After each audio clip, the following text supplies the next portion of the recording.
Selamat bertemu kembali anak-anak. Pada video kali ini kita akan membahas tentang fluida statis. Nah, apa yang dimaksud dengan fluida? Fluida itu adalah zat yang dapat mengalir.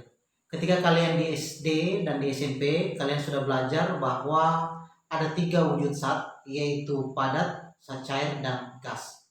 Nah, jika dikatakan fluida adalah zat yang dapat mengalir, maka dari ketiga zat yang telah kalian pelajari, zat yang dapat mengalir itu adalah zat cair dan gas. Oleh karena itu, ketika kita berbicara tentang fluida, maka yang kita bicarakan adalah tentang zat cair atau gas. Nah, di kelas 11 kita akan belajar tentang fluida statis dan fluida dinamis. Apa yang dimaksud dengan fluida statis? Fluida statis itu adalah fluida yang berada dalam keadaan diam. Sedangkan fluida dinamis adalah fluida yang berada dalam keadaan bergerak. Apa kira-kira contohnya? Dalam kehidupan sehari-hari misalnya, ketika kalian menuang air ke dalam gelas, air dalam gelas dalam keadaan diam, maka dikatakan air itu adalah fluida statis.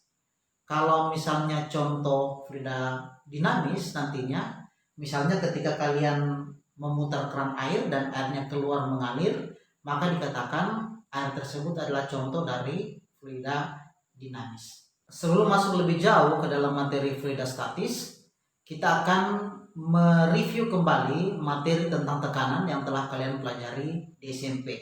Nah, di SMP kalian telah pelajari tentang tekanan. Tekanan diberikan simbol huruf P.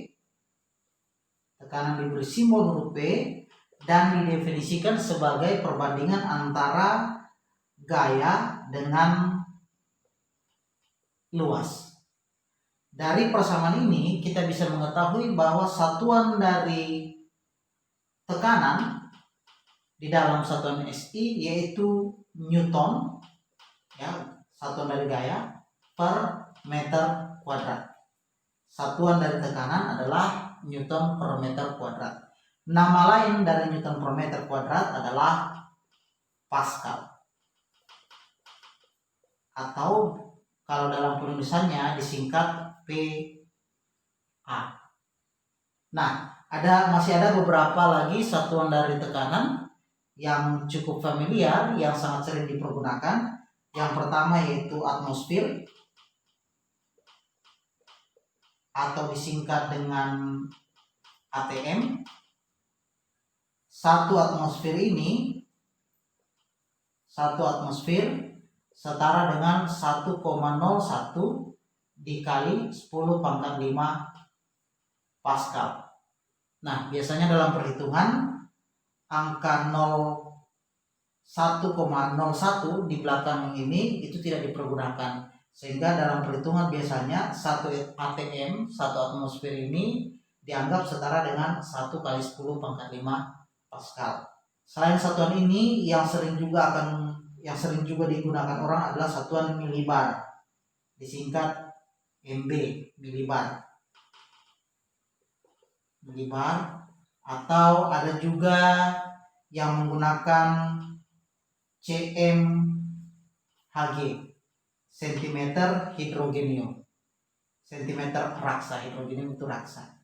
Jadi ini ada beberapa satuan dari tekanan. Nah, yang perlu diingat kembali ya, ini konsep ini ya.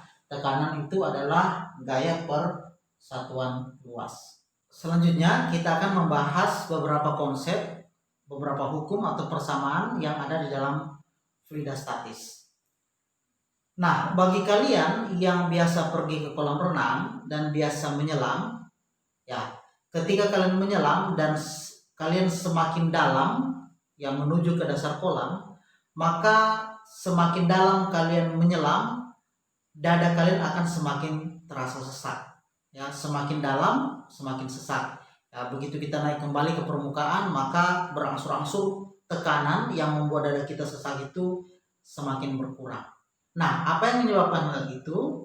Nah, yang menyebabkan hal itu yang membuat kita merasa sesak ketika kita semakin dalam menyelam adalah adanya tekanan hidrostatika. Nah, tekanan hidrostatika itu diakibatkan karena pengaruh gaya berat dari zat cair atau dalam hal ini adalah air yang ada dalam kolam renang.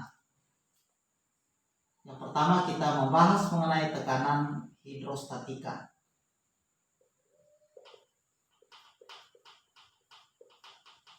Ya, ilustrasinya seperti ini. Misalnya ada sebuah wadah, anggaplah ini adalah kolam dengan kolam ini berisi air, mempunyai massa jenis kita sebut sebagai rho F, rho fluida. Nah, misalnya kita menyelam dan kita mencapai kedalaman H.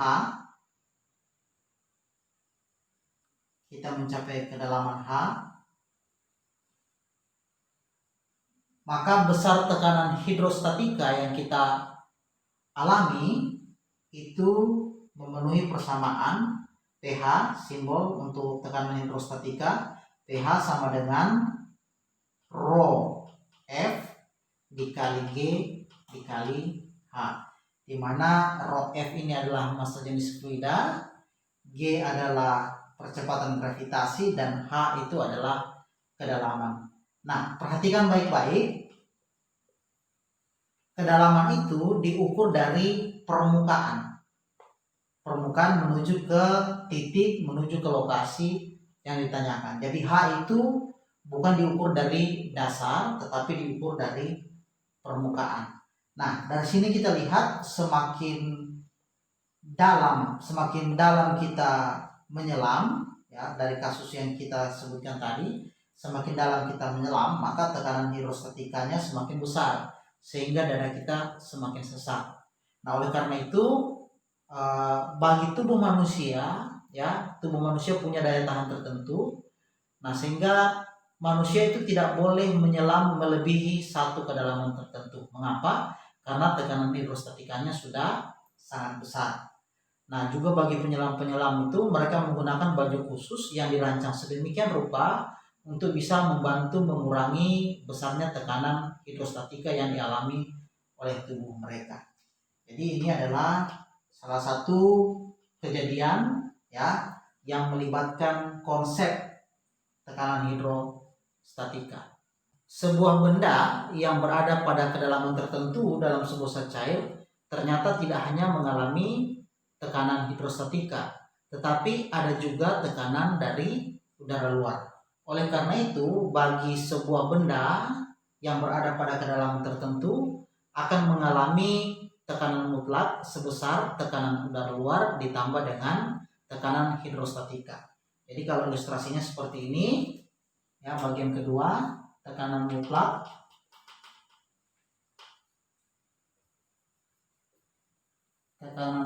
pada kedalaman tertentu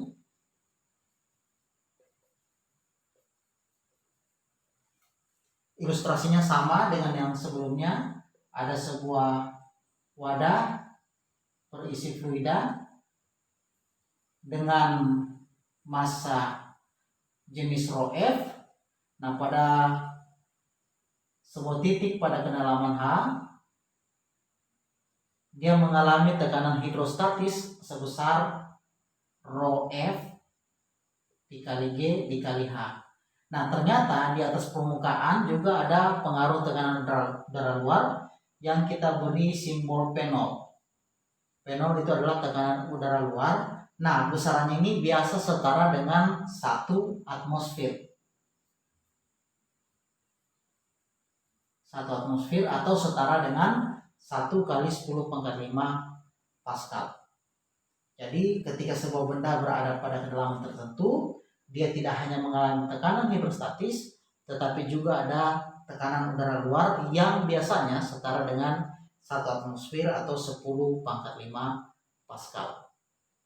Nah, konsep selanjutnya yang biasa kita temukan dalam kehidupan sehari-hari terkait dengan fluidostatis. Ya, misalnya ketika kalian pergi ke tempat tambal ban, ya, untuk memompa ban, entah itu ban mobil, ban motor atau ban sepeda.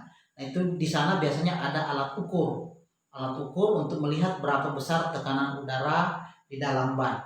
Nah, ternyata tekanan udara yang diukur di dalam ban itu, ya, itu disebut sebagai tekanan gauge. Ya, tekanan gauge. Nah, tekanan gauge itu sebenarnya merupakan selisih antara tekanan mutlak dengan tekanan atmosfer. Oleh karena itu, tekanan gauge ini kalau kita tuliskan dalam bentuk persamaan, maka bisa ditulis sebagai berikut. Tekanan mutlak itu sama dengan tekanan gauge ditambah tekanan atmosfer. Ya, ini biasa disimbol P. Kemudian ini adalah PG ditambah dengan P ATM. Jadi sesungguhnya ketika kita pergi ya istilahnya biasa dibilang isi angin, ya pompa ban begitu, tekanan yang terukur terbaca di alat ukur dari tempat kita memompa ban itu adalah tekanan gauge, dan itu merupakan selisih dari tekanan mutlak dengan tekanan atmosfer. Jadi kalau misalnya terbaca di situ tekanan angin dalam ban itu adalah 3 atm, nah sebenarnya tekanannya itu adalah 4 atm. Kenapa? Karena ada ini, ya, ada tekanan atm ditambahkan. Tekanan atm itu nilainya 1 atm, 1 atmosfer. Nah, untuk memperjelas konsep yang telah kita pelajari sebelumnya, kita akan mengerjakan latihan soal. Nah, di sini sudah dituliskan soalnya. Seekor ikan berada dalam akuarium. Jika massa jenis air 1000 kg per meter pangkat 3 dan ikan berada pada kedalaman 20 cm, hitunglah tekanan hidrostatis yang dialami ikan. Nah, ini kita diminta untuk menghitung berapa besar tekanan hidrostatis. Kita gunakan persamaan. Tekanan hidrostatis sama dengan massa jenis fluida rho F dikali G dikali H. Nah, ingat baik-baik ketika kalian mengerjakan, ada baiknya kalau kalian menulis dulu apa yang diketahui dan ditanyakan. Sekarang kita lihat berapa besar rho F. Nah, ikan ini berada dalam air dan dinyatakan dalam soal massa jenis air adalah 1000 kg per meter pangkat 3. Oleh karena itu maka rho F ini nilainya adalah 1000 kg per meter pangkat 3. Kemudian nilai G, jika nilai G tidak dituliskan dalam soal, maka kita mengambil kesimpulan nilainya adalah 10 meter per detik pangkat 2. Nah, selanjutnya kedalaman ikan. Kedalaman ikan berada pada kedalaman 20 cm. Nah, ingat 20 cm ini kita konversi dulu. Satuan cm kita konversi ke dalam satuan meter. Karena dari massa jenis air itu sudah menggunakan satuan meter dan juga dari percepatan gravitasi menggunakan satuan meter. Jadi kita lakukan konversi sehingga kita peroleh rho F sama dengan 1000 kali 10 dikali 0,2 meter. Hasilnya adalah 2000 Pascal. Jadi tekanan hidrostatis yang dialami ikan pada kedalaman 20 cm adalah 2000 Pascal. Oke, selanjutnya kita akan membahas mengenai hukum pokok hidrostatika. Hukum pokok hidrostatika menyatakan bahwa semua titik yang berada pada bidang datar yang sama memiliki nilai tekanan hidrostatika yang sama. Sekali lagi, semua titik yang berada pada bidang datar yang sama memiliki besar tekanan hidrostatika yang sama. Nah, hukum pokok hidrostatika ini biasanya diaplikasikan pada konsep bejana berhubungan untuk menghitung atau menentukan besar massa jenis dari suatu zat. Nah, untuk lebih memahami tentang hukum pokok hidrostatika, kita akan mengerjakan satu contoh soal seperti yang sudah dituliskan di papan tulis. Ada sebuah pipa U berisi air tawar, ini yang titik-titik, dan sacair B. Sacair B ini ke atas ya, sacair B. Kita diminta untuk menghitung berapa besar massa jenis zat B. Nah, kita akan menerapkan hukum pokok hidrostatika. Hukum pokok hidrostatika menyatakan bahwa semua titik yang berada pada bidang datar yang sama memiliki nilai tekanan mutlak yang sama besar. Nah, Sehingga dari soal yang ada kita bisa lihat ini sudah ditarik garis putus-putus ya. Ini menandakan berada pada bidang datar yang sama ya. Nah, itu berarti pada bidang datar ini nilai tekanan nilai tekanan mutlaknya itu sama besar. Sekali lagi, nilai tekanan mutlaknya sama besar. Ya, jadi ini ke atas ya, pada titik ini 8 cm, ini 6 cm. Nilainya pada bidang datar ini nilai tekanan mutlak sama besar. Pertanyaannya, bolehkah kita mengambil tempat yang lain? Bisa saja. Kalau saya mau pilih misalnya ini saya beri tanda bidang A, bidang datar A. Kemudian saya pilih satu lagi di sini. Ya, bidang datar juga. Saya beri nama bidang datar B. Pada bidang datar B juga berlaku hukum pokok hidrostatika, yaitu semua titik memiliki nilai tekanan mutlak yang sama besar. Tetapi kalau kita memilih titik B, perhitungannya akan cukup sulit. Kenapa perhitungannya cukup sulit? Karena kita tidak tahu berapa ketinggian dari air. Ya, kalau di posisi B kita tidak tahu berapa ketinggian air di sini. Kemudian pada posisi bagian sini ini sudah campuran antara pengaruh tekanan dari zat cair B dan pengaruh tekanan air. Dan juga lagi-lagi di sini kita tidak mengetahui berapa tingginya. Kalau misalnya di sini diketahui tinggi, di sebelah sini juga diketahui tinggi, kita bisa pakai B. Tetapi karena tidak diberikan, kita pakai saja A yang nilainya sudah kita ketahui. Nah, selanjutnya kita tinggal mengaplikasikan hukum pokok hidrostatika. Ya, saya beri nama, kalau di sini saya anggap 1, di sini saya anggap 2, maka tekanan mutlak di 1 itu sama dengan tekanan mutlak di 2. Tekanan mutlak itu adalah P0 ditambah rho G,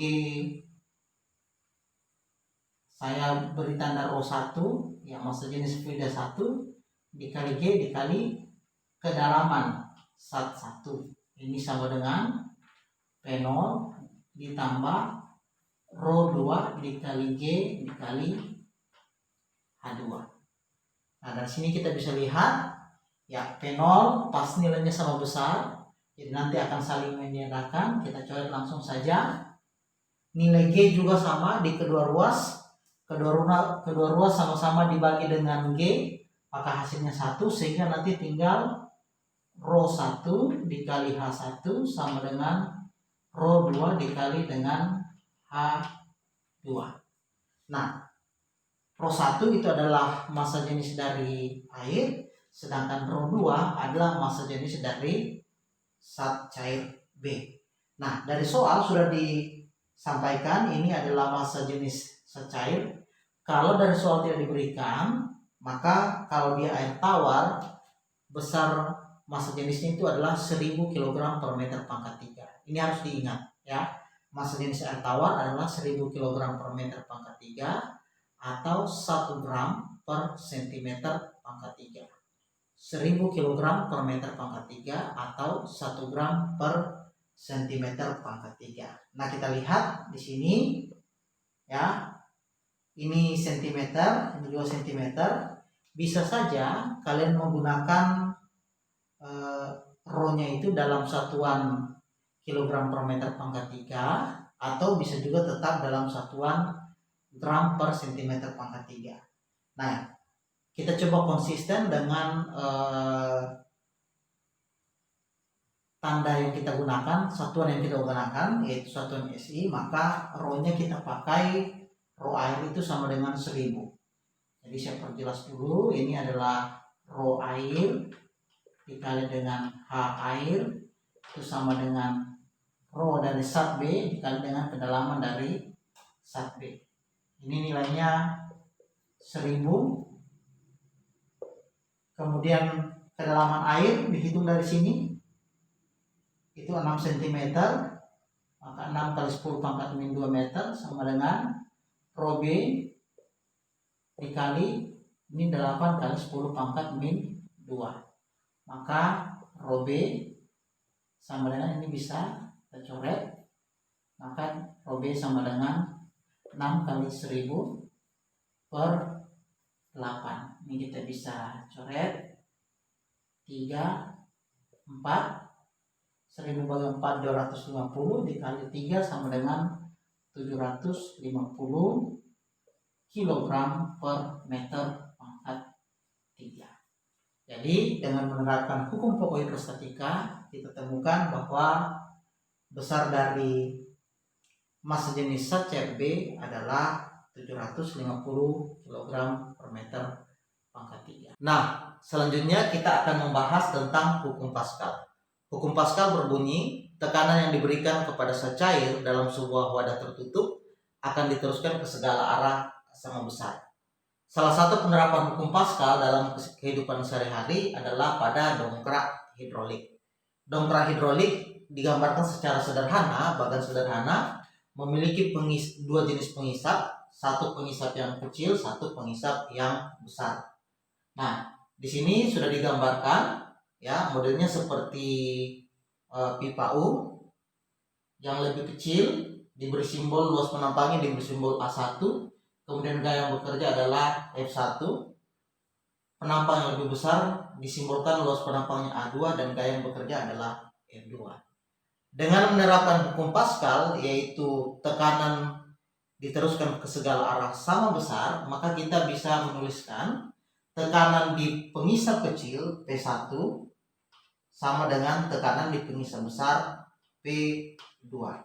Nah, kalau kita masukkan persamaan dari tekanan, maka ini adalah F1 per A1 sama dengan F2 per A2. Nah, model penampangnya bisa bermacam-macam, bisa saja dalam bentuk persegi atau persegi panjang atau juga mungkin dalam bentuk lingkaran. Nah, ini penerapan hukum Pascal pada dongkrak hidrolik. Untuk lebih memahami tentang penerapan hukum Pascal pada dongkrak hidrolik, kita akan mengerjakan satu contoh soal. Soalnya sudah dituliskan seperti di papan. Untuk mencuci bagian kolong mobil yang beratnya 12.000 Newton, mobil dinaikkan menggunakan mesin hidrolik. Jari-jari pengisap kecil adalah 5,5 cm dan jari-jari pengisap besar 22 cm.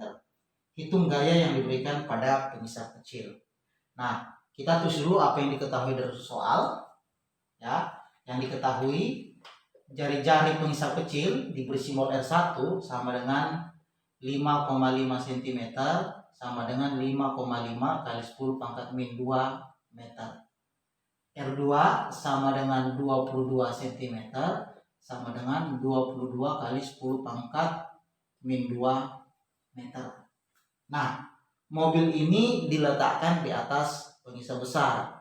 Nah, gaya yang diberikan pada pengisap besar agar mobil bisa terangkat itu minimal harus sama dengan berat mobil. Sehingga kita bisa tuliskan gaya pada pengisap besar itu atau F2 sama dengan berat mobil. F2 sama dengan 12.000 Newton. Yang ditanyakan adalah berapa besar F1. Nah, ini kita tinggal masukkan dalam persamaan hukum Pascal tadi pada dongkrak hidrolik, P1 sama dengan P2. Tetapi ingat, di dalam persamaan tersebut ada disebutkan A atau luas penampang. Kalau dari soal diberikan jari-jari, maka kita bisa tahu bahwa penampang tersebut berbentuk lingkaran. Sehingga nantinya pada saat kita menuliskan A atau luas penampang, kita harus menggunakan kita harus menggunakan rumus dari luas lingkaran. F1 per A1 sama dengan F2 per A2. F1 per A1 ini pi dikali 5,5 kali 10 pangkat min 2. 5,5 kali 10 pangkat min 2. Ini jari-jarinya, tapi dia di pangkat 2 sesuai dengan rumus luas lingkaran. Kemudian di sini F2 12.000 per 22 kali 10 pangkat min 2 pangkat 2 dikali dengan pi. Ya, pi ya kuadrat. Ya, sama saja. Mau ditulis di depan atau di belakang, perkalian ya. Jadi ada pi. Nah, ini pi-nya bisa saling membagi nantinya. Jadi pi langsung hilang. Sehingga kita dapat F1 sama dengan 12.000 dikali dengan 5,5 kali 10 pangkat min 2. Untuk memudahkan perhitungan dipecah langsung. 5,5 pangkat 2 dikali 10 pangkat min 2, ini pangkat 2. Per, ya, hal yang sama kita lakukan dengan yang di bawah. 22 kali 22 pangkat 2 dikali 10 pangkat min 2 pangkat 2. Ya, ini bisa langsung dihilangkan, saling membagi, hasilnya 1. Maka tinggal 12.000 kali 5,5 pangkat 2 per 22 dikali 22 di pangkat 2. Nah, ini untuk memudahkan karena tidak pakai kalkulator, langsung saja 12.000 kali 5,5 kali 5,5 supaya gampang kelihatan ya. 22 kali 22. Nah, ini kelihatan 5,5 dengan 22 itu berhubungan dengan perkalian 1,1. Jadi 5,5 bagi 1,1 ya, kita dapat hasilnya 5. Kemudian ini juga 5. Nah, di sini 22 dibagi 1,1 itu hasilnya 1,1. 20 ya, ini 20. Maka ini 20, ini juga 20. Nah, kita bisa lihat ini hasilnya 400 ya. 12.000 dibagi 400 hasilnya adalah 30 ya. 30 berarti 30 dikali dengan 25 hasilnya dapat 600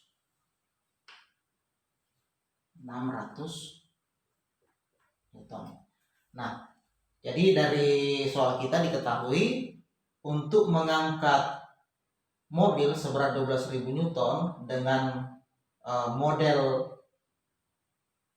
dongkrak hidrolik seperti ini hanya dibutuhkan gaya sebesar 600 Newton.